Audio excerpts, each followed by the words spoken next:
Don't touch me. Don't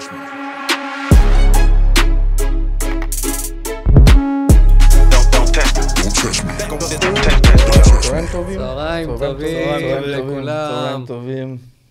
איך נקרא לפודקאסט הזה? בואו נתחיל מזה. פודקאסט. לא יודע, בואו נחשוב תוך כדי הדיבור, אנחנו נשיג את המסקנה שלנו, איך נקרא. אתה אומר תוך כדי השיחות? תוך כדי השיחות, כן. לא חשבתי על זה. יש לך משהו בראש, סניה? סניה או אלכסנדר? אלכס. אלכס. כן. לא זה ולא זה, משהו שלישי. אלכס. אז קודם כל, אלכס, מה שם משפחה? קרצ'בסקי. אלכס קרצ'בסקי. קודם כל רוצים להגיד לך מזל טוב. הנה בדיוק דיברנו על זה. מזל טוב, מזל טוב. תודה רבה. מקום שני, אליפות ישראל. כן. וצהריים טובים גם לאיציק. צהריים טובים. חבר, מתאגרף. לשעבר. טוב, חוץ מאלכס פה כולם מתאגרפים לשעבר, מעולם הספורט. איציק קופצוף? כן. אהלן איציק. אהלן, מה שלומך? צהריים טובים. ברוך השם, מצוין. באמת. תציג את עצמך גם. מתאים לך הלוק. אני דניאל חסידוב. זהו. בן 35, בואו נתחיל גם גילאים. מה הגיל שלך? 32. 32? 34. רציתי לשכוח, אבל פתאום נזכרתי. אין מה לעשות. אז יוצא שאני הכי גדול פה. 34, כן, ואתה ככה, לכן מכבדים את הזה. בגלל זה אני באמצע. בגלל זה אתה באמצע, בדיוק. הבנתי. טוב, מה... אלכס, תגיד לי, זה לא הציפיות שלך באליפות הזה שרצית באמת, את המקום השני. כן. כי אני, כמו שמבין, אתה כל הזמן רודף אחרי הזהב. כן. זה כבר גמר תשיעי שלי באליפויות ישראל. המעניין פה שעם מי שנפגשת בגמר, זה שלפני התחרות, זה היה הספארינג האחרון לפני התחרות שלך איתו גם, נכון? כן, בדיוק. והיה הבדל בין הספארינג שאנחנו אף אחד לא ראה, ובין הקרב שכולם ראו אותו? שם היה לי יותר כוח שהיה לי שם. בספארינג? בספארינג, כן. לא בגמר. לא בגמר. ורגע, בספארינג אתה ניצחת אותו? היה קרב טוב, היה קרב צמוד. לא, אני משער שגם בגמר היה קרב צמוד. כי זה כזה, אתם חבר'ה שאף אחד לא רוצה לוותר לשני, כן. אז ראינו את הקטעים משם. מעניין פשוט שזה בדיוק היה הבחור הזה שראינו את התמונות, אתה זוכר לפני האליפות? כן. ואחרי זה אנחנו רואים שהם נפגשים בגמר כבר. איפשהו ידענו, פחות או יותר שאנחנו נצא בגמר, כן. כאילו רואים מי יהיה במשקל, פחות או יותר. ואחרי זה אתה כבר משער. הייתה לי איזושהי ציפייה שאני אצא איתו בגמר. מצוין. מה אתה חושב שהיה חסר לך שלא ניצחת אותו? חסר היה קצת כושר. סיבולת? מה? אני גם, אני עובד הרבה בעבודות פיזיות, מהבוקר עד הערב, אחרי זה אימון, היה חסר לי מנוחה. קצת, מה שהיה חסר לי קצת לנוח, לפחות איזה שבוע לפני. זה הספורטאים הפעילים במדינת ישראל. לגמרי. אתה יודע... לצערנו הרב האמת. בדיוק מה שאני חושב להגיד שבעולם, זה הספורטאי, זה הקריירה שלו, זה מהבוקר עד הלילה הוא עושה רק אגרוף. מכור לזה, ממש מהבוקר, צהריים, ערב, הוא רק מתעסק בזה, ופה בארץ כאילו יצא לי להתקל עם מתאגרפים ברמות טובות יחסית לארץ, שזה לא, הם רוצים שזה העיקר שלהם, אבל הם על הדרך או קצבים, או סבלים, או עובדים בכל עבודה, לא משנה, כל עבודה מכבדת את הבן אדם בסופו של דבר, אבל כאילו, בגלל שלא משקיעים כל כך בענף פה, בספורט, כל הזמן חסר את המקצועיות הזאת, לדעתי. זה גם המאמנים דרך אגב, גם. לגמרי. זה עבודה משנית שלהם, הם מהבוקר עד הערב עובדים בכל מיני עבודות, ואחרי זה הולכים לאמן את התלמידים שלהם. טוב, זה המשפט הראשון ששמעתי אחרי עליתי לפה וסיימתי את הקורסים, והתקשרתי לאיזשהו מאמן שהוא כבר בוותק הרבה זמן, הוא אומר לי, ממש משפט ראשון אחרי שהתקשרתי לו, הוא אומר, יש לך תואר אחר? אני אומר לו, כן. הוא אומר, לך תוכיח אותו ותשכח על זה. כך הוא אומר לי. ומאז זה עצוב. לא חזרתי אליו, כי אמרתי, את אנשים כאלה מספיק, אני ממשיך בדרכי, לא רוצה לשמוע כאלה. אבל באמת זה מה שהוא אמר לי. הוא אומר לי, אתה רוצה להיות מאמן? האמת שכן, כולם אומרים לי את זה, זה תרביב, זה על הדרך. זה לא העיקר של הבן אדם. מין בונוס כזה, כן. בונוס כזה נחמד. מועדפת. אבל- כן. אז אם כבר התחלנו לדבר על האליפות, בואו נדבר מה אתם חושבים, כל אחד מכם, הפלוסים והמינוסים של התחרות עצמו. של התחרות עצמה של האליפות. כן, של אליפות ישראל בכללי. האם שמתם לב למשהו, לאיזשהו דבר שהוא לא כל כך טוב, ולצד שני דבר שהוא כן טוב. מה אפשר להדגיש פה? כי אני יכול להתחיל אם אתם רוצים. תתחיל. בוא נתחיל מהמינוסים. מצוין. תתחיל אתה מהמינוסים, מה דעתך האישית? המינוס הראשון שקפץ לי לעין מיד שנכנסתי ועמדתי 5 דקות באליפות, שזה אני כמעט ולא רואה פנים חדשות. כל הזמן אותו. אני אותם כבר אנשים. אליפות שלישי מבקר, כמעט אותו אנשים אני רואה כשאני נכנס לאולם. לגמרי. וזה, אני חושב שזה מינוס. מה הסיבה, אגב, לכך שאתה חושב שכל הזמן אותם אנשים? הסיבה זה סיבה כללית, זה ההתפתחות של האגרוף בכללי במדינה. ההתפתחות מאוד ירודה. כן, אני חושב שאם אנחנו ניכנס לאליפות ישראל לג'יו-ג'יטסו או לג'ודו, אנחנו כל שנה נראה שם פנים חדשות. כמעט בטוח בזה. או אגרוף תאילנדי. או אגרוף תאילנדי, כן. זה המינוס הראשון שקפץ לי, ממש מיד רשמתי את זה לעצמי. אלכס, מה אתה אומר? מינוס, נו. אתה מסכים עם מה שאני כן, אמרתי? כן. איך ממש.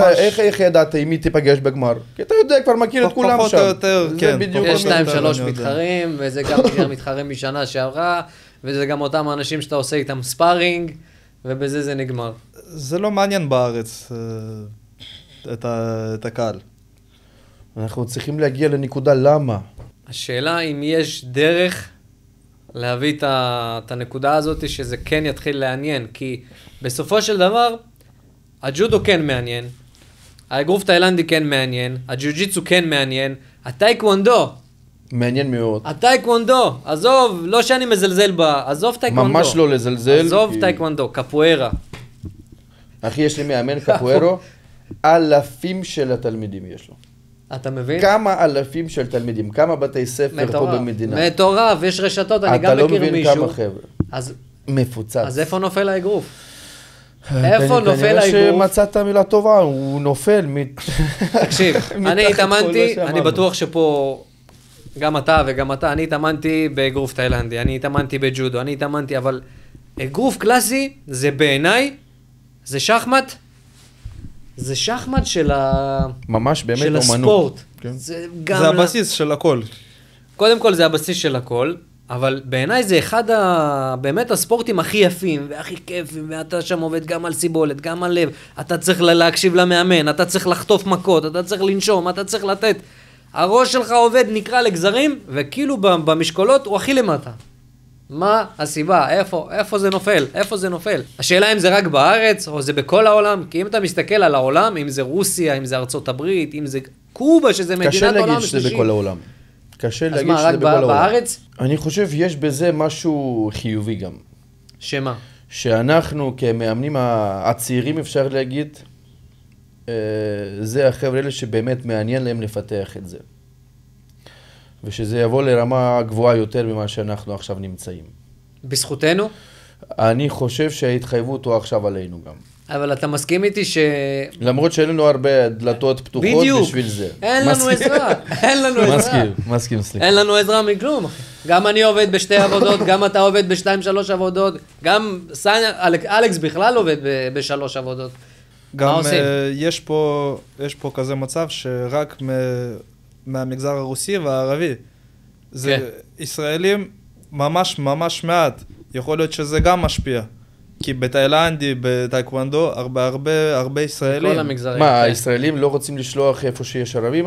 על זה אתה מתכוון? או רוסים. הם מגיעים, עכשיו נכנסים לנושא מעניין. או רוסים. עכשיו יהיה ישראלים. טורקי. עכשיו פתחת פה סכסוך. הם מגיעים לאימונים, אבל בשביל עצמם יותר, לא... הישראלים אתה מתכוון. כן. מהמם. בשביל עצמם, לא רוצים תחרויות. חוויה כזאת ככה. בשביל החוויה, כן. והאמת, אתה צודק, אתה נכנס לאליפות, את מי אתה רואה? 50% ערבים, 40% דוברי רוסית, ו10% אולי ישראלים. זהו, כן. אולי. כן, לגמרי. גם את כל המקומות, מי ובג'ודו, טאקוונדו, יש הרבה ישראלים. אני כאילו אומר, אולי הסטיגמה של האגרוף, אנשים נרתעים מזה, למרות שגם האגרוף תאילנדי זה גם, הפציעות אפילו, אני את הפציעה העיקרית שלי חטפתי באגרוף תאילנדי. נו. הייתה פציעה ששינתה לי את כל החיים, ודווקא לדעתי, האגרוף קלאסי זה בעיניי, בין הענפי ספורט הם הכי שמרניים לדעתי. לא יודע, תתקנו אותי. האמת שזה רעיון מעניין מה שאלכס אמר, אף פעם לא חשבתי בכיוון הזה. מה? מכל מיני מגזרים שהמגזר השני לא כל כך רוצה לשלוח אותו איפה שנמצא המגזר הראשון הזה. למה? אתה חושב שבגלל זה? אני לא חושב, איציק. כן, לא חושב. לא חושב, אחי. למה? יכול להיות שאתה לא תשלח לאגרוף את הבן שלך בגלל שיש שם ערבי? זה כבר תלוי בסוג של הבן אדם. אני דווקא כן אשלח, אבל יש הורים אולי שלא כל כך, ואנחנו מתקרבים לנושא של הילדים של זמנים. אז בעצם מה שאתה אומר, זה גם לא בעיה ברוסים וגם לא בערבים. בסופו של דבר זה הישראלים. אני חושב שזה בעיה באופי של הבן אדם, וזה לא בעיה, פשוט יש אופי של הבן אדם. הוא רואה את האופי של הילד שלו, שלא רוצים שיצעקו עליו או שירביצו לו חזק, רוצים שיטה כזאת בעדינות. אתה יודע, יש כאלה גם מועדונים, לא שיטה סובייטית, שאתה נכנס והוא אומר לך 10% כוח, אגרוף פתוח, נגיעות, עובדים על המהירות. קוקסינלים. תשמע, לצערי. פעם אפשר לעשות כזה אימון, אבל שזה לא יהיה כל שבוע אתה עושה להם ספארינגים וככה נראה הספארינג שלהם. הוא חייב להבין שיש מצב לחטוף מכות ושזה לא כואב ושאפשר להמשיך אחרי שחטפת, שאתה יכול לנצח אפילו אחרי שנפלת, אתה יכול לנצח. או עם שבר לנצח. כן, עם שבר. וכן, אבל זה שאלה נשאלת פתוחה. באמת, למה? וזה למה עם 3 סימני שאלה, כי זה באמת עדיין... מי שימצא את הפתרון, באמת ימצא את הפתרון לבעיה הגדולה. זה יוצא ככה, שאנשים שרוצים לפתח את זה, אין להם איך לפתח את זה, בגלל כסף, ולמי שיש כסף זה לא מעניין אותו פשוט, העניין הזה. כן. זה ככה, זה מה שיוצא פה. בוא נשאל רגע שאלה, כל אחד מכם, שאלה שטיפה לא קשורה לכסף. בוא, שכל אחד יגיד לי את הדברים הטובים שהאגרוף עשה לו בחיים, בכל החיים. אם זה בפיזי, מנטלי, איך עזר, בוא נשאל אותך רגע. מה האגרוף תרם לך בחיים מאלף עד תו? ביטחון, קודם כל, ביטחון מאוד גבוה. לא רק שבחוץ אתה יכול להגן על עצמך, בכל המצבים. אתה מגיע לאיזשהו מקום, יש לך ביטחון, אתה לא מתבייש, אם זה לדבר או משהו כזה. לגמרי, אני חושב שבן אדם שיש לו ביטחון בעצמו, שהוא מאמין ויודע למה הוא מסוגל, יודע למה הידיים שלו מסוגלות, הוא אוטומטית, לדעתי יריף פחות, אוטומטית הוא לא יסתבר בחוץ, כמו שרואים היום בחוץ, שאנשים יוצאים מהמכוניות ומתחילים לריב בידיים, אוטומטית, סתם לצורך הדוגמה, אם קוראים הרבה סיטואציות, לכולם זה קורה. עכשיו, אני יודע באורגינל, שאם אני יכול לצאת מהאוטו, אני יכול לעשות לבן אדם נזק מאוד רציני. מאוד רציני, אז אני מעדיף בכלל לא לצאת מהרכב, לא להראות לו שאני חזק ולא להתנפח, אני בכלל יכול להגיד לו, סליחה, סליחה אח שלי, הכל בסדר. זה מה שאצלי, הכל כן. טוב. עוד יותר ונוסע. מזה, אתה משדר, רק ההסתכלות עליך את הכוח, אתה משדר את הכוח. לגמרי. ובן אדם שמסתכל עליך הוא פעמיים יחשוב, האם באמת להתחיל איתך או לא. וגם מרגישים את זה לדעת. מרגישים מאוד, שבן אדם מתחיל ככה, זהו, מרגישים מאוד, והפוך, תופסים מיד את זה שהחלש. זה כל כך נכון. אם אתה משדר את זה, אתה, אם איך שאתה עומד, מדבר, מסתכל למבט שלך, היציב והחזק הזה, בלי היסוס. מבינים, כן. אתה לא מבינים מהסס אפילו. יש פה עם לדבר, ואולי אפילו לא צריך להתחיל איתו. לגמרי. עוד לפני שפתחתם את החלון. בדיוק. רק וגם אם יש איזה מטומטם ממולך, שהוא רוצה שתפתח את החלון, אז אתה אומר לו, אח שלי הכל טוב, סליחה. אוהב אותך. והוא בכלל חושב שאתה מפחד, אבל הוא לא יודע שהוא ניצל מהחיים שלו עכשיו. אתה מבין? נכון, נכון, צודק. וזה כל היופי בספורט, ואיציק, מה הספורט עשה לך בחיים? תספר לי באמת. אני אגיד את זה ממש בכמה מילים, כי באמת אני מאוד אבל מתאר את החיים שלי ואגרוף רואה אותם קשר ישיר, זה כמו אגרוף חיים וחיים אגרוף, אני רואה את זה ככה. בכל הפרטים, בכל הנושאים שיש, עברתי קצת בחיים וזה באמת כמו בקרב. אתה צריך לחשוב, אתה צריך להתמודד, אתה צריך למצוא דרכים, אתה צריך לא לוותר, אתה צריך לעמוד בשלך, אתה צריך לתפוס את האמצע הזירה ואתה לא צריך לוותר. מנטלית. וזה ממש כמו כל מה שפירטתי עכשיו, קורה איתך בחיים שלך. בכל הנושאים שאתה פוגש, ואגרוף זה החיים וחיים זה אגרוף, ככה אני אענה לך. אני חושב שהאגרוף שלנו זה, החיים שלנו זה כמו אגרוף. אתה יכול לקבל אגרוף, לא צפוי, בנקודה לא צפויה, ואתה צריך לדעת איך לקום מהאגרוף הזה ולהמשיך הלאה. בדיוק כמו בחיים שלנו, לפעמים היקום מפיל עלינו מכות, כל אחד, אם זה גירושים, אם זה פשיטת רגל, אם זה חובות, אם זה הלוואות, אם זה משהו שקרה לו עם השותף, זה האגרוף בעצם, וצריך לדעת איך לקום ולהתמודד עם זה. פיזית, מנטלית, וזה בעצם מה שהאגרוף מכין אותנו. הכל. גם פיזית וגם מנטלית לדעתי. נכון, זה מילים גבוהות, אבל זה באמת, זה המציאות. זה באמת ככה. לגמרי. בלי שום דמיונות. אנחנו, שלושתנו האמת, מנסים לפתח את הענף האגרוף, ולאמן את החבר'ה ולקדם אותם קצת. מנסים, כל אחד איפה שהוא נמצא עכשיו, כי כמו שאמרנו, אין הרבה כלים, נכון? תגידו לי, אתם, מה אתם חושבים? מאמן עצמו, בשביל להיות מאמן טוב, צריך שיהיה לו לפני זה הישגים גבוהים באגרוף תחרותי, שהוא יהיה אלוף אירופה, אלוף עולם, אלוף אולימפי, כל הדברים האלה, או מספיק שהוא יודע מה זה קרב, שהוא עבר מה זה קרב, הוא אמר מה זה נוקדאון, הוא יודע מה זה להיות בתוך הזירה, והוא מכור לאגרוף, לומד אותו כל יום. אני אגיד לך מה אני חושב. אני חושב שהוא לא חייב להיות פעמיים אלוף אולימפי, אבל אני כן חושב שהוא צריך לעבור את העניין של התחרויות ואת השקילה ולהזיע, לבוא מהענף. רקע, כן. כן, לבוא מהענף. מספיק שהוא היה פעמיים בתחרות, לדעת מה זה, ההתרגשות הזאת, הזיעה הזאת, את האימונים הקשים, בזה אני חושב חד וחלק כן. לא חושב שהוא צריך להיות אלוף אולימפי, אבל אני חושב שהוא צריך להיות מהרקע. אני כן חושב שבן אדם שלא עשה בחיים אגרוף, ואני כן רואה מתאגרפים כאלה, או מאמנים כאלה, הוא בחיים שלו לא עשה אגרוף, הוא בחיים שלו לא התאמן, אבל הוא קרא בספרים. יש מאמנים שאף פעם לא עשו, מה? כן, אחי, יש לנו בארץ. לא היו בתחרות אחת? לא היו בשום דבר, אחי. יש גם מישהו מאוד מפורסם ונחשב באינדוסטריה שלנו, אני בטוח שאתה מכיר אותו ואתה מבין על מי אני מדבר, אתה אולי גם מכיר אותו, איציק. אולי. הוא בחיים שלו לא עשה שום דבר, הוא לא מהענף, והוא מאמן היום. יש, אבל יש כאלה שקופץ להם. הוא קרא ספרים, הוא יודע איך להוציא ג'ב, הוא יודע איך להוציא קרוס, הוא יודע להחזיק קלפות, והוא הולכים אליו כל מיני מתאגרפים.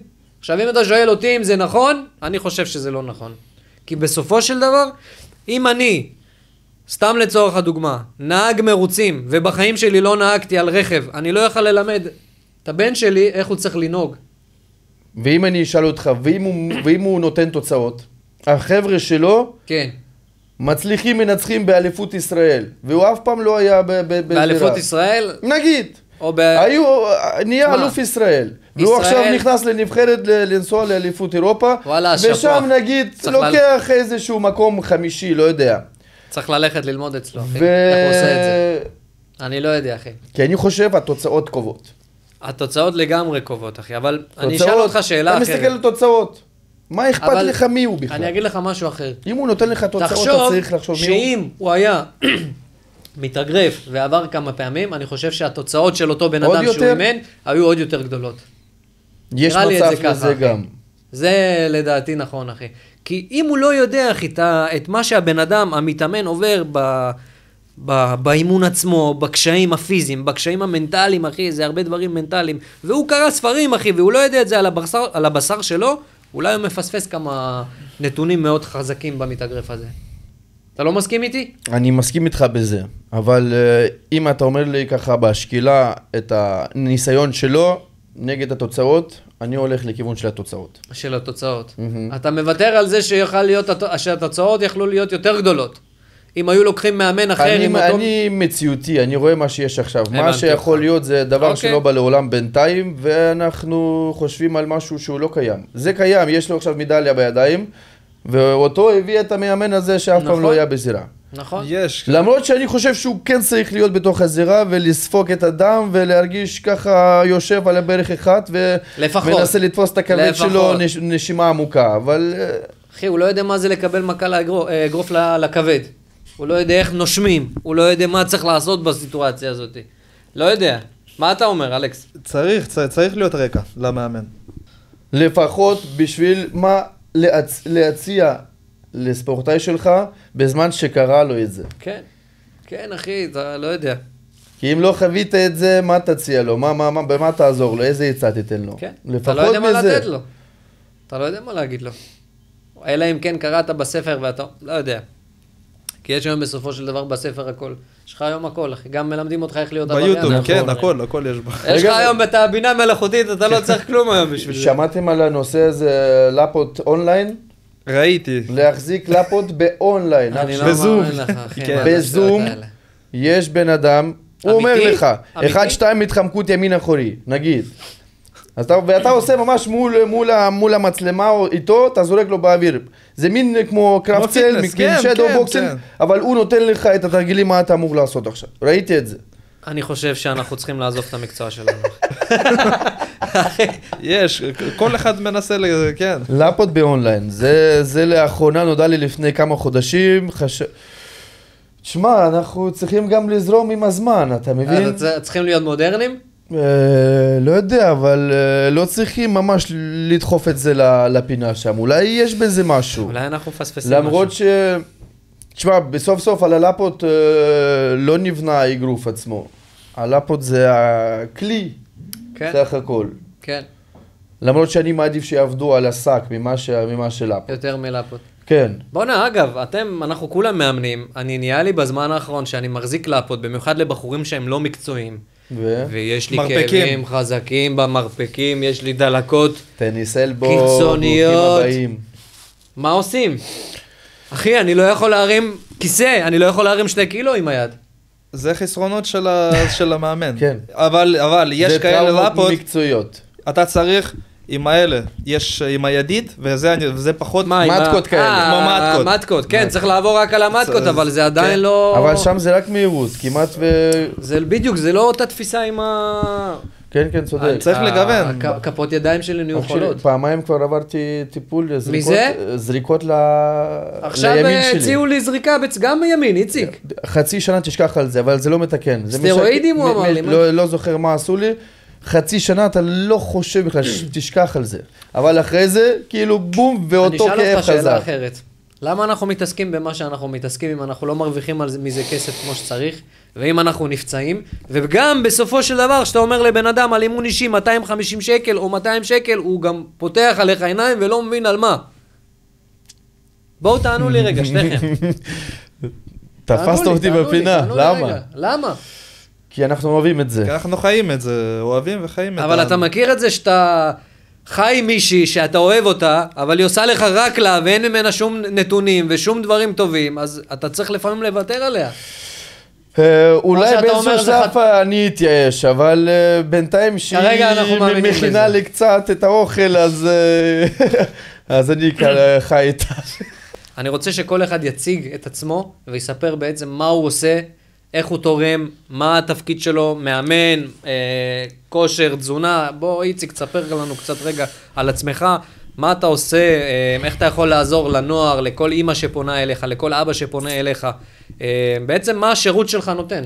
קוראים לי איציק קופצוב, זה השם המלא שלי, אני בן 34 כמו שאמרתי כבר.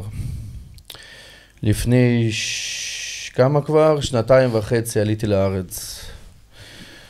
והחלטתי שאני הולך להמשיך במה שעבדתי שם, באוקראינה, באודסה, מאיפה שבאתי. אגרוף זה הספורט האהוב עליי עוד מהבית ספר. אז היה לי אפשר להגיד קריירה תחרותית לא ארוכה, כי בקורס ראשון באוניברסיטה אני שברתי את הצוואר, ויש לי בפנים מתכת. ובעוד כמה שנים גם היה לי תאונת דרכים, ושם בכלל... כן, אנחנו תכף נגיע לסיפור עם כל הברזלים. כן. יש לך חיבה לברזלים. כן, כן. ובגדול החלטתי שאני הולך למסור את הידע שרכשתי בכל השנים האלה. והחלטתי שאני רוצה להמשיך לעבוד כמאמן. אז אתה בעצם מאמן? אני מאמן אגרוף קלאסי, כן, ברחובות ובעוד כמה מקומות. אוקיי, אימונים אישיים, אימונים קבוצתיים? אימונים אישיים, אימונים קבוצתיים, הכל. לאט לאט מפתחים את הנושא הזה. כן. למה? שאלת למה? כן. חוץ מהביטחון עצמי, מה שדיברנו עכשיו, שזה הנושא מאוד חשוב, כמו שאני מרגיש עכשיו. בדור שלנו. כן, כשאני מדבר עם האנשים, במיוחד עם ההורים, זה באמת נושא נפוץ שכולם מדברים עליו, שיש ממש חוסר בביטחון עצמי של ילדים, במיוחד בגברים. נדבר על זה אולי גם על זה. אבל בכללי, אם אנחנו קצת ניכנס לתיאוריה של התאמצות פיזית, אנחנו נגלה שיש לנו 5 דרכים שצריכים ללכת ביחד כשאתה עושה התאמצות פיזית. אוקיי. בואו ננסה לזכור שזה כוח, גמישות, מהירות, סיבולת וקואורדינציה, נכון? יפה. אז הגוף מבטח את כולם. לגמרי. תוך אימון אחד, את כל מה שפירטתי עכשיו, את 5 הנושאים האלה, אנחנו עובדים על הכל. אז אמרנו כוח, גמישות, קואורדינציה, סיבולת ומהירות. כל הדברים האלה תוך אימון אחד, תוך שעה, או בקבוצה, או באימונים אישיים, אין הבדל, אתם מתפתחים פיזי כולכם, קומפלט. מדהים. לכן רק אגרוף קלאסי, חבר'ה. פלוסים. רק אגרוף קלאסי. רק פלוסים. רק פלוסים. רק מתנות. למרות שמדי פעם אולי יחף לכם ראש, אבל זה כואב גם מהצעקות של השכן. לגמרי. אתה גם בחוץ יכול ליפול על הרגליים. נכון. אלכס, ספר לי קצת עליך, מי אתה, מה אתה עושה, מה התארים שלך, לאן הגעת בארץ, בחול, אם רוצים לפנות אליך עכשיו אימא, או מה הפלוסים שלך שאתה בעצם יכול לתת? אני אספר קצת איך התחלתי את הענף. קח את הזמן. מגיל 11 התחלתי להתאמן באגרוף. לא רציתי ללכת לאגרוף, אבא הכריח אותי. 2 ראשונות. זה גם נקודה שאנחנו צריכים לדבר עליה. 2 ראשונות הייתי בא, חוטף הרבה. הייתי יוצא לסיבוב ראשון, חוטף מאחד לכבד, מהשני בראש. לא רציתי להיות. אבא הכריח אותי 2, זה היה באופקים. אחרי זה עברתי לאשדוד, הייתי אצל עוד מאמן, הייתי שם 3 שנים, ועד עכשיו אני בבת ים מתאמן. אצל יובל קגנוב ואיגור קרז'נר, יש לנו מועדון, אחד מהחזקים... בת ים? כן, הפועל בת ים, אחד מהחזקים בישראל. זה אמת. כן, לגמרי.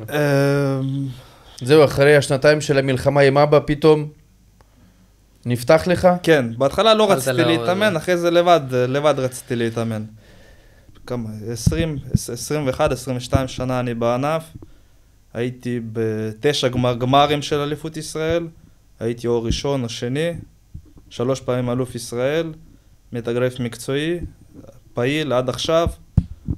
שנה שעברה עשיתי קרב אחד, ניצחתי. הייתי שם. תודה. בעזרת השם, השנה גם אני אטוס, יש עוד תוכניות. מה, לחול? לחול, כן, אני רוצה, יש תוכניות. לפנסיה אני עוד לא מתכוון, אפילו בגלל הגיל. יש הרבה שכבר בגיל הזה כבר פורשים. ובמקביל לזה אני גם מאמן. מאמן עושה אימונים אישיים, אימונים קבוצתיים. איפה? באיזה אזור? בתל אביב. בתל אביב עושה.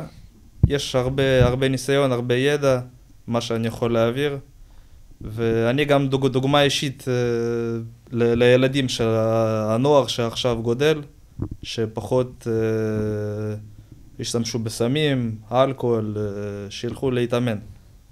זה טוב גם לבריאות, מביא גם ביטחון. לגמרי.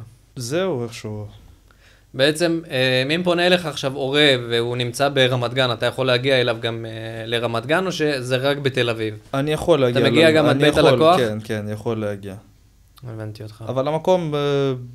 הסטודיו שלך נמצא בתל אביב. כן, בתל אביב. הבנתי. אם יש בקשה מיוחדת, אני יכול להגיע גם ללקוח. דניאל, מה איתך? אז אני דניאל חסידוב, בן 35, עוד מעט בן 36. עוד מעט זה מתי? עוד 5 חודשים. כולם ישלחו לך הודעה, כן. מזל טוב. אני מאמן מנטלי בשילוב של אימוני אגרוף קלאסי. מה זה בעצם מאמן מנטלי ולמה אני משלב את זה עם האימון אגרוף קלאסי? אני חושב שהיום החיזוק המנטלי אצל הנוער הוא מאוד ירוד, מאוד, מאוד למטה. אני עוזר לנוער, לילדים, לצעירים, לבוגרים, לא משנה באיזה גיל. אם זה מנטלית, מכין אותם פיזית, בשילוב של אימון אגרוף קלאסי. בעיניי זה המעטפת האולטימטיבית, שזה יכול להביא לתוצאות מאוד טובות, אם זה לבן אדם או לנער שמתבגר והולך לאיבוד בהמון שאלות. עכשיו, למה אני חושב שכל אחד צריך לעשות ספורט? אם זה ספציפית אצלנו זה אגרוף.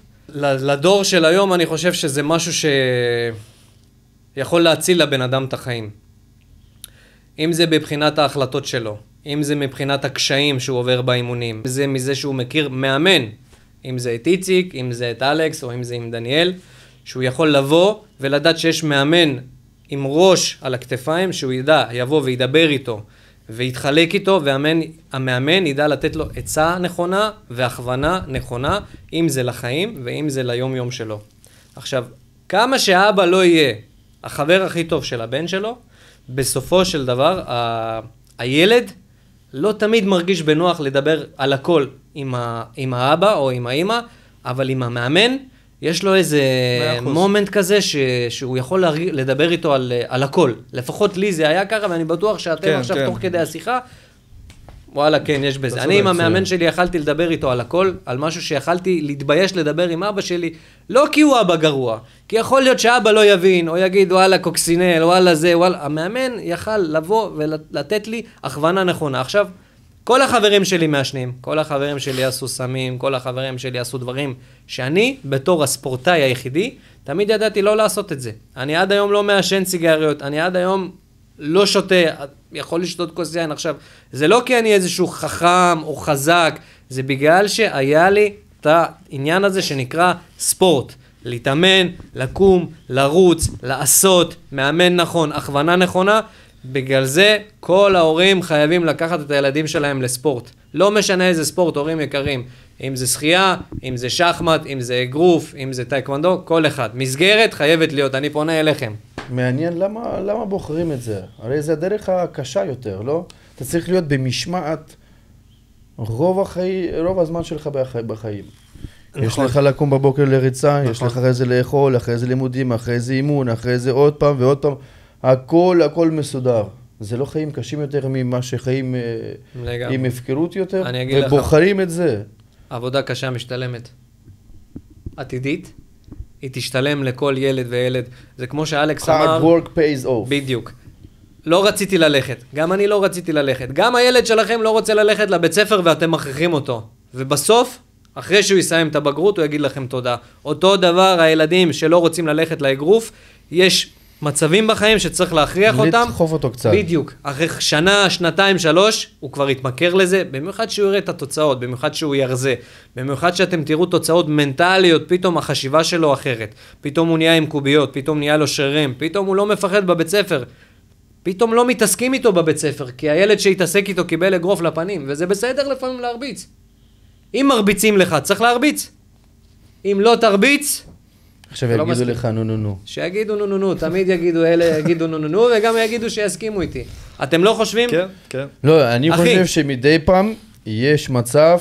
חייב להגן על עצמך. ככה לקשר פיזי, נגדיר את זה ככה. חייב להגן על עצמך. אני לא אומר שצריך להיות אלים ולריב, אבל אם מישהו מרים עליך יד, אתה צריך להחזיר לו. כי אם לא תחזיר לו, מחר הוא יבוא וירים עליך יד עוד הפעם.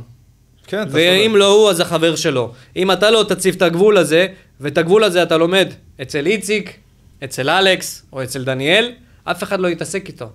אף אחד לא יתעסק איתו. תראה מה הולך היום בבתי ספר. אין היום כבוד לילדים. למה? כי אוטומטית, זה טבע האדם. גם למבוגרים, לכולם אין כבוד. מסכים איתך לגמרי, אבל אני חושב שהנישה שלנו בתור מחנכים, אנחנו מחנכים ילדים. אנחנו, האחריות שלנו זה לחנך ילדים, לתת להם דוגמה טובה. אותנו, הרחוב חינך. אתה מסכים איתי? כן. אותי, אותך, את איציק. היום את הנוער מחנך החרא הזה. הטלפון, האינסטגרם, הטיק טוק. הם לא יודעים להתמודד עם כלום. ולא רק זה, ההורה, בגלל שאין לו כוח להתעסק עם הוא הילד, מביא לו את זה, קח, כן, תשתוק את הפה, תסתום, תן לי רק שקט. שזה דרך קלה יותר. ברור. כן, כן. זה המוצץ. זה כן, המוצץ לתינוק. נותן לו טק. להירגע, זה יותר זהו, טוב, הוא כן, מנותק, כן. הוא עכשיו יכול שעות בדיוק. לעשות מה שבא לו. או במחשב, או בפלייסטיישן, ולנו לא היה את זה. אנחנו היינו מהבוקר עד הלילה ברחוב. נכון. רבים, מתמודדים, משלימים, צועקים, חוזרים פצועים, בוכים, יודעים, יש לנו את האינטראקציה עם החיים האמיתיים. אני חושב שהם היום רוכשים את הביטחון עצמי מהתגובות שהם כותבים וחושבים שהם חזקים. איך קוראים לזה? ובפנים להיפגש עם אדם שהם כן, כתבו איך לו, קוראים לזה? בוא נראה. יש לזה שם, יש לזה שם. דיוואני אקספרטי, דיוואני ביצי. דיוואני ביצי, כן, לוחמי המקלדת. לוחמי כן, ה- כן, כן, כן. זה עם האצבעות, ג'ה, פעם, אני אעשה לך פעם, טיק טיק טיק. אני זוכר, ואני חושב שזה באופי שלי ככה, שאני צריך מאמן באמת כזה שצועק ודורש. ואני זוכר אפילו כמה פעמים זרקו אליי כיסא. חבילת מפתחות. קיבלתי צ'פחות מלא. ואני חושב שמדי פעם, למרות שאני חושב שרובם לא יסכימו, אבל זה גם תלוי, זה לא תשובה חד משמעית, זה תלוי באופי של ילד שהגיע אליך. צריך למצוא דרכים, אבל בגדול, יש לזה מקום. לגמרי. יש לזה מקום. אולי עכשיו חלק מההורים כבר יסכימו. פנו את הראש שלהם לצד שני, אבל... הורי ההליקופטר. קוראים לזה הורי ההליקופטר. אתה יודע מה זה הורי ההליקופטר? שמעת על המושג הזה? לא. אלכס, שמעת על לא, המושג לא, הזה? לא. הורי ההליקופטר בימים שלנו זה הורה שהוא הולך מאחורי הילד שלו, ואם הילד שלו בוכה, אומר לו, אני רוצה את זה. טק, קח. יש, כן. אני רוצה את זה, לא רוצה את האוכל הזה, קח אוכל חדש. טק, טק, משתיק אותו, אבל הוא לא מבין שהוא כן, הוא הורס את הילד, לעתיד, הוא כן, מפרק לעתיד. אותו, הוא מפרק אותו. זה בדיוק אחד מהסרטונים שהעליתי עם האבא מספר 1, אבא מספר 2, 3. אבא מספר 3. והגבתי לך שאני בין 2 ל-3. בין 2 ל-3. עכשיו, זה תקין, זה בסדר לגמרי, אחי, כי גם אני בין 2 ל-3, אבל הנטייה... תפרט להם מה זה הראשון, שני ושלישי. תיכנסו לעמוד אינסטגרם שלי, לדעתי זה יהיה הפירוט הכי גדול, אני פשוט... בקצרה, אני לא רוצה לשרוף הרבה זמן. ההשפעות, ההתנהגות שלנו בתור הורים, למה שאנחנו משפיעים ומתנהגים לילד שהוא אפילו קטן בין שנה, שנתיים, אפילו שזה בגיל מאוד צעיר, עתידית בגיל 18, 17, 20, הוא יתנהג בגלל ההתנהגות שלו. אני אתן דוגמה קטנה שלא דיברתי עליה. יושב עכשיו תינוק בן שנה, סבבה? רץ אליו ג'וק. התינוק לא יודע מה זה הדבר הזה. הוא יכול לתפוס אותו, הוא יכול למוח אותו, הוא יכול לקרוא אותו, הוא יכול לאכול אותו. אבל תתאר לך סיטואציה, שהאמא ראתה, והאמא מפחדת מהג'וק, והיא באותה שנייה דפקה צרחה של החיים, ג'וק, טה. הילד ראה את זה, מאותו יום, כל פעם שהוא יראה ג'וק, הוא יתחיל לצרוח. בדיעבד, זה המציאות בבית אצלי. בדיעבד, שאם היא רואה את הג'וק, היא לוקחת את הטפצ'קה, או את הנעל, בשקט, פק. הילד יראה את הג'וק, הוא בחיים לא יפחד. אותו דבר עם האזעקות. הורים יקרים, שיש אזעקות במצב שלנו, אם אתם קופצים ויש לכם ילדים קטנים, אתם עושים פאניקה, אוטומטית הילד שלכם יהיה חרדתי. יש אפשרות גם להגיב בלי פאניקה, לתת לו מוסרים טובים, לצחוק, לשים זה, לעשות את זה ברוח יפה. אתה מסכים איתי? מסכים ב-100%, ואני חווה את זה גם את המקרה הראשון וגם את המקרה השני. גם את ההזקה וגם את הג'וק. חייב לעבוד על זה. את שתיהם, לצערנו הרב, כבר בבית עשינו, וזה עובד כמו שדניאל אמר. זה בדיוק, כן. עכשיו כבר ההזקות קופצות מהמיטה, מפחדים מכל ג'וק. לגמרי. מצעקה אחת, הבנות שלי ראו את זה וזהו. מעכשיו, כמה שאני לא מנסה להוציא אותם, להגיד להם ולתפוס אותו ולנשק אותו, את הג'וק הזה, ולהגיד להם שהוא לא מפחיד, הנה אתם יכולים לגעת בו, עם אצבע אחד לא יכולים לגעת בו.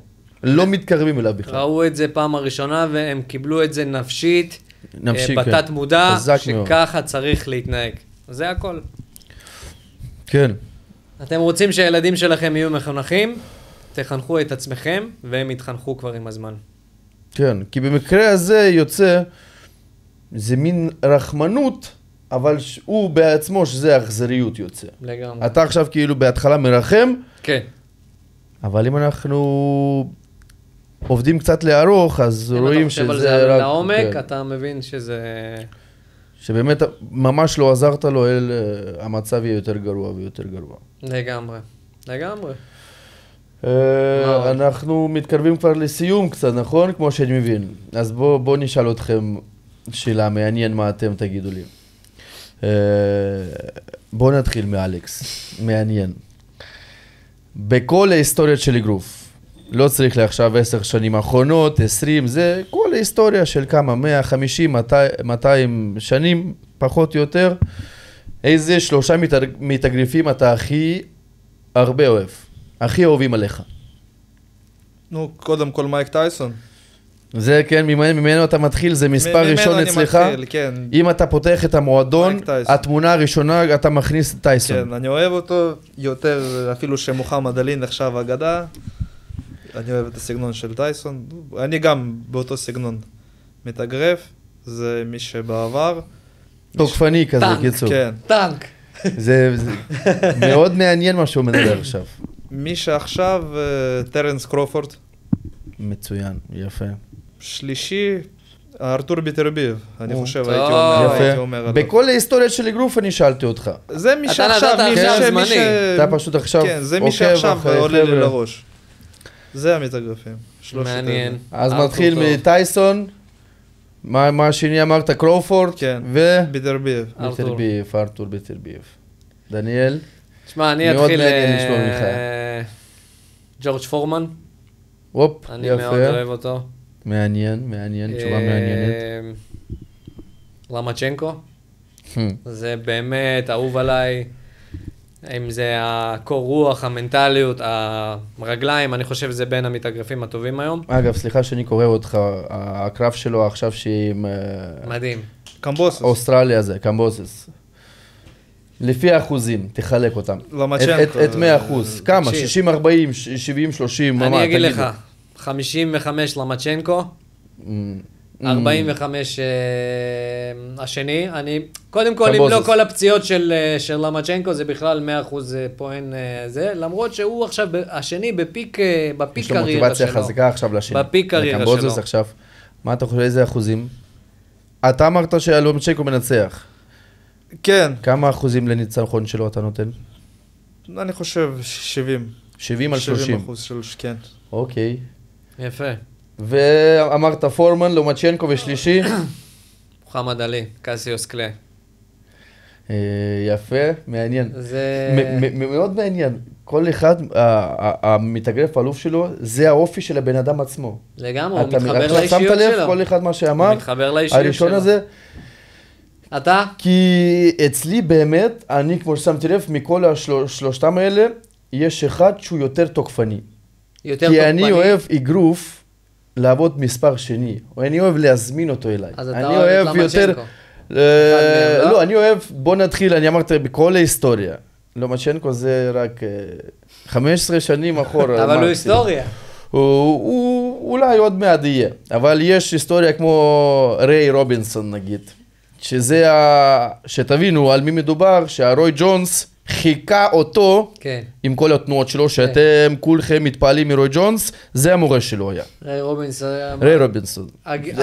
הג'ב והרגליים. מקום שני, שוגרי ליאנארט. שזה גם אותו סגנון של האגרוף. מהירות, הרבה תזוזה, הרבה הזמנות. לא מתחבר אליו, אבל... מאוד, אני מאוד אוהב. את כל התשלוש שלו שתוך שנייה הוא היה מוציא 5, 6 אגרופים. הוא המוחמד עלי, הגרסה הקלה. כן. ואחרון, אולי, אני אגיד קונסטנטין זו. קוסטה זו? קוסטה זו מאוד, אני זוכר עם האבא שלי, גם חזק. בילדות הסתכלנו את הקרבות שלו, ועוד יותר היה לי עצמה כמו שהיה אצלו. גדלתי לי פה את השיער, פה היה כמו שאתם רואים עכשיו, בלי כלום, ממש קרח, ומאחורה ממש מין צמה כזאת של 10-15 סנטים, כי באמת אהבתי לו, למרות שזה לא כל כך הסגנון של האגרוף שלי, אבל מדי פעם אני גם מעדיף ככה להיכנס קצת ראש בראש, טווח קרוב כזה, קוסטה גם כן, תותח. הוא היה, כן, זה באמת את שלושתם שבטוח שבמועדון שלי, את התמונות שלהם יהיו שם. של שלושתם. כן, של שלושתם. אגב, לגבי מועדון, לגבי מועדון. יש מישהו בצפי שחושב לפתוח מועדון, איזה מכון משלו? לך תדע, אולי זה יגיע פתאום אנחנו חוזרים לשאלות הראשונות. לאיזה צופה שמוכן להשקיע ולקחת פה 3 בחורים מאוד כריזמטיים ופרספקטיביים. אולי יפתח לנו מועדון, השאלה אם יש דבר כזה באופציה, או שזה פחות רלוונטי, או שטוב לכם איפה שאתם נמצאים עכשיו. החלום בכללי, שבארץ, ושאנחנו נהיה מעורבים שם, יהיה ממש קמפ אימוני. שזה לא קשור לאיזשהו ספורט מסוים. בכללי הם יכולים להגיע מין מרכז ספורטאי כזה, שהוא יכול להתכונן שם לתחרויות ברמה הכי גבוהה שיש. זה החלום. וזה אפילו, זה לא מועדון, זה ממש מרכז. כמו UFC University, יש לכם שם, זה בארצות הברית, כן, ממש אוניברסיטה. עם בריכות, עם חדרי מסע. הכל, יש לך הכל, להתאוששות של השרירים, להכל, כל עבודה. מדהים, מדהים. אבל אני מבין שזה חתיכת השקעה, ובן אדם פרטי קשה לו מאוד. זה צריך סיוע מהמדינה, מהחבר'ה שלמעלה. זה שכחתי וזה, כן, זה דבר ראשון. סייעתא דשמיא והחבר'ה מהעירייה. לגמרי. זה באמת. אבל כן, בטח, רוצים מאוד. תשמע, אצלי במועדון אין זירה עדיין. אתה יכול לתאר לעצמך מועדון אגרוף בלי זירה? רק בארץ. רק בארץ. אני זוכר בכיתה ח' כשהגעתי לאגרוף באודסה, המקום הראשון איפה שהתאמנו, זה היה פשוט המאמן היה סוחר מגרש כדורסל בתוך בית ספר, ושם היינו מתאמנים. שק אחד. לא היה. היה שק אחד, רק אחד, וזהו. ועל זירה אני לא מדבר בכלל אם יש שק אחד. זהו. אחרי זה שעברנו, כבר היו זירות. פה יחסי סטודיו יפה. אפשר לעבוד, ויש ציוד. אבל מכון אגרוף, מועדון אגרוף בלי זירה, זה כאילו, אתה יודע, הזמר בלי רמקול, לא יודע. זה מביא הרגשה אחרת, כשיש זירה, כשיש שקים. כן, 100%. בטח, זה משפר הכל, גם היכולת שלך, נכון שכל הלוחמים הכי חזקים יצאו בתנאים הכי קשים, אבל עדיין זה יכול להוסיף, אנחנו לא, אולי הלוחמים הכי חזקים יצאו בתנאים הכי קשים, זה היה פעם, מספיק כבר, זהו. היום אנחנו בעולם מודרני, צריך זירה, צריך זה. כן, הספורט מתפתח. לגמרי. אני מקווה שיראו את זה. אם יראו את זה, חבר'ה, אתם יודעים לאן לפנות. וזה יהיה טוב שקומה ראשונה היו כל מיני מגרשי ספורט, וקומה שנייה שיעורים מנטליים של דניאל חסידוב. לגמרי. וזה יהיה ממש קומפלקס אחד גדול. זה חלק לא פחות חשוב לכל ספורטאי. אימון מנטלי, אם זה לפני התחרות, אם זה אחרי התחרות, אחרי הפסד, אחרי ניצחון, אחרי... זה דבר מאוד חשוב, פחות נותנים לזה דגש בארץ. לא מבין, זה המאמן עצמו כבר... כן, אבל אתה מסכים איתי שמכונאי הוא לא יכול להיות קבלן שיפוצים? כן. הבנת? המאמן צריך לדעת ללמד אותך אימון אגרוף, וצריך להיות בן אדם שייתן לך תזונה. זה יותר מקצועי, כן, זה יותר מקצועי. וככה מגיעים לספורטאים. בחוץ לארץ זה ככה. ככה זה בחול. יש לך תזונאי, יש לך מאמן, יש לך פסיכולוג, יש לך מאמן מנטלי, יש לך מסאז'יסט. ופה בארץ זה... מאמן כושר, מאמן אגרוף, הכל אחד. המאמן הוא גם תזונאי, גם פסיכולוג, גם זה מאמן מנטלי, גם זה, וגם הוא עוד... ההורים עוד חופרים לו. שאלה, עכשיו זה קשור מה שמדברים. אל תגיד את הסכומים. מסביב. הבן אדם שמנצח אליפות ישראל, איזה מוטיבציה שלו יש? חוץ מהגביע ומדליה וחתיכת התעודה הזאת שהוא מקבל. כסף חייב להיות. אני אגיד לכם ככה, מה זה- שעכשיו לקחתי מקום ראשון או שני, זה לא...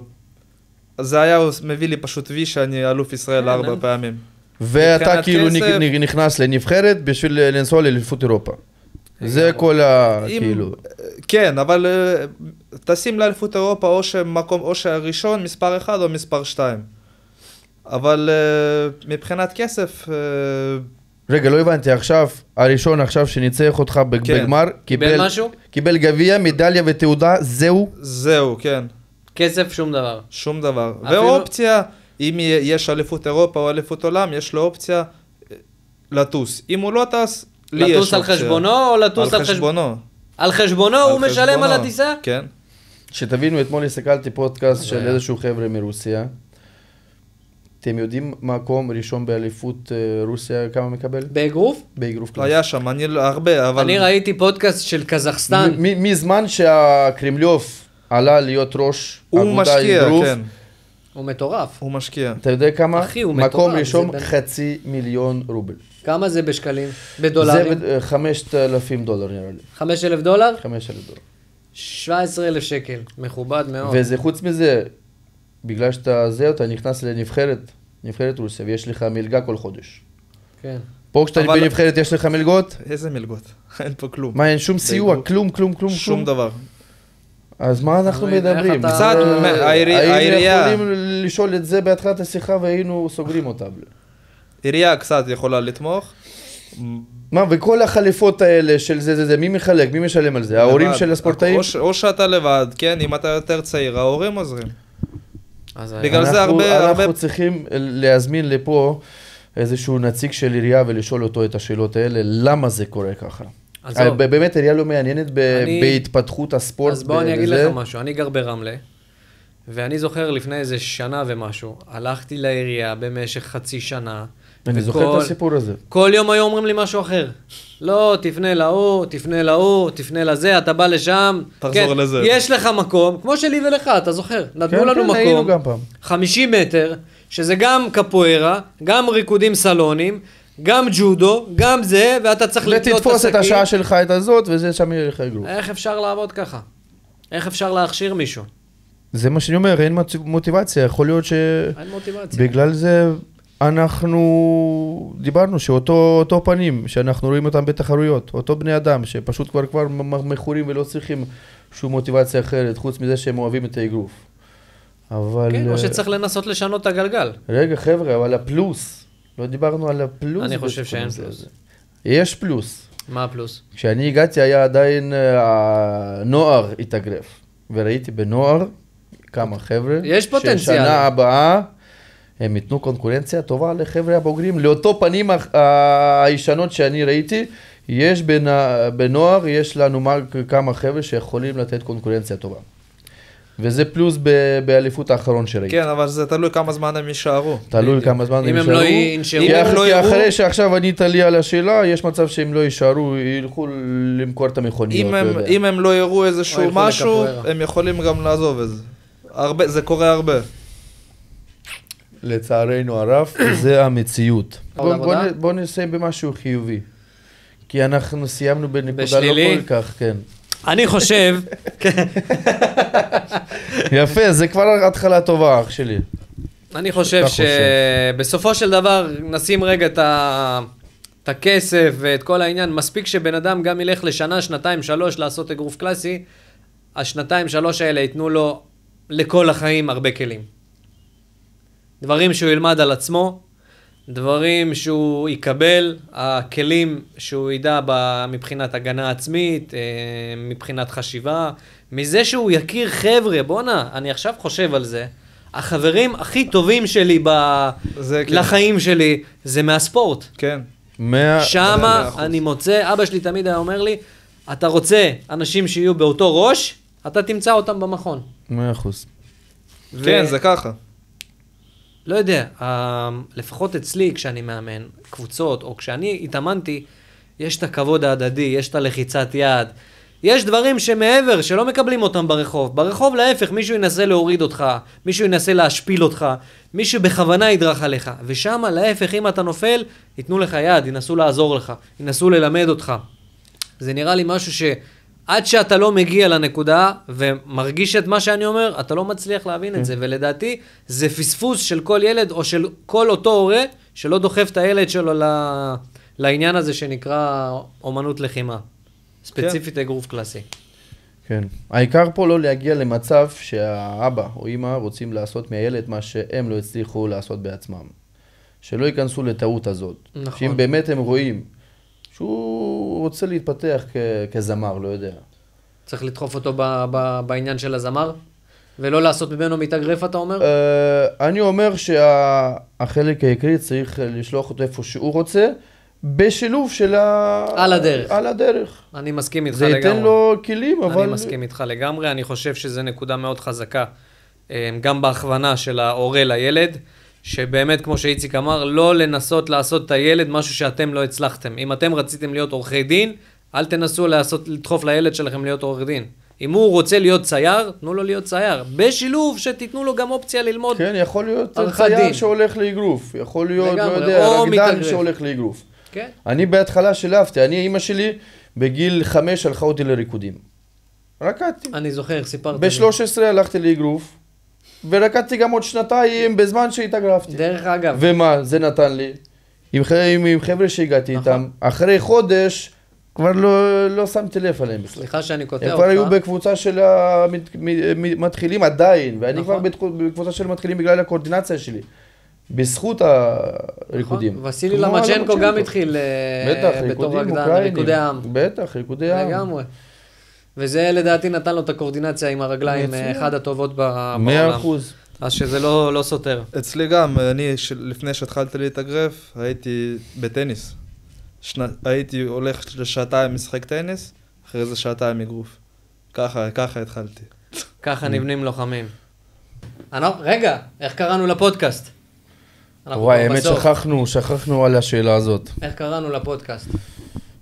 בוא ננסה שהחבר'ה הצופים שלנו יכתבו לנו בתגובות. חברים, מה הם חושבים? מי שצפה, תכתבו לנו בתגובות מה השמות לדעתכם הכי נכונים שיכולים להועיל ולהישמע טוב לפודקאסט הזה.